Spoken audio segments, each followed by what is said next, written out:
historian zehar oso leku garrantzitsua izan da, bat gaztelua bezala, Erdi Aroko gaztelua, geho Karlistan garaian, eta geho 36ko gerran, hemen onduzen, milizianoak, eta gerrak, eta geho bunkerrak, eta baten de trabajadores, eta holako historia. Oso leku garrantzitsua da, oihartzungo historia.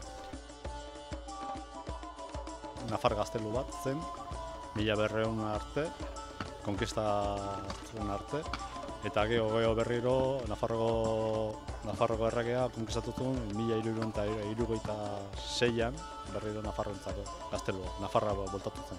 Orduan, jakin nahi dugu, arrastuak, arkeologikoak, txanponan bidez, edo ezipunta bidez, edo noizko gutxu berara, noizkoa kokatu dago gaztelua. Konturatu ginen, Oiartzunarrentzat altxor bat zela gaztelu hau. Dokumentazio aldetikan, Erdi Aroko 6 bat aipamen ditu, oso lotuak bai Nafarroa eta Euskal Herriko historiarekin, eta baita Oiartzungoarekin, eta horri ere ekin genion, eta aldi berian, pixka bat ingurua garbitzen, eta hasi ginen, arrasto batzuk aurkitu eta Arantzarekin harremanetan jarri ginen arte.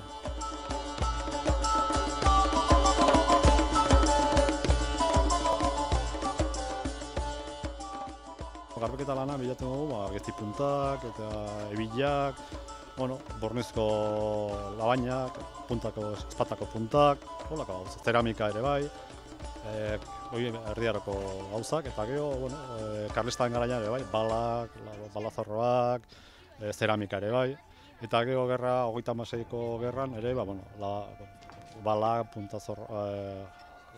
zorroak, eta holako gauzak. Bizitagarria egiteko ez dela oso irisgarria lekua, hiru mahai ezberdinetan igo behar dira haitzak, eta orduan planteatzen duguna da gehien bat irisgarria izatea. Jendea etorri izatea, ikustea zertan dabiltzan lanak, eta horretarako egin behar duguna da irisgarri izateko eskailera pare bat montatu, kenduta jarri daitezkeenak, batez ere irisgarria izateko. Ez dugu bertan dauden, orain dauden hormetan zuzenean ezer apoiatzen, ez ditugu lanean jartzen.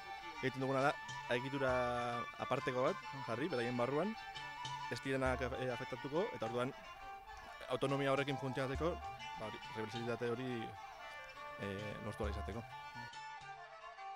Solte dauden, batez ere, hormen oinarritan solte dauden harri horiek kontsolidatzea, nahiz eta hormak guk ez dugun kargan jarriko, behintzat bere burua eusteko hori bermatuta egoteko, berez solte dauden harri horiek kontsolidatuko.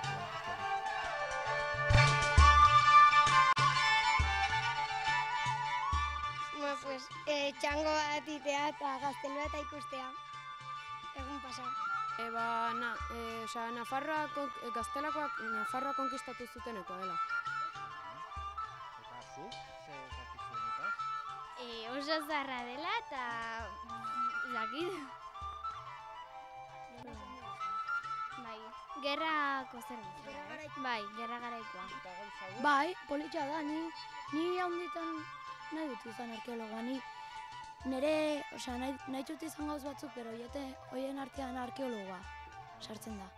Eta zertarako bat dio arkeologia? Aztarnak bilatzeko,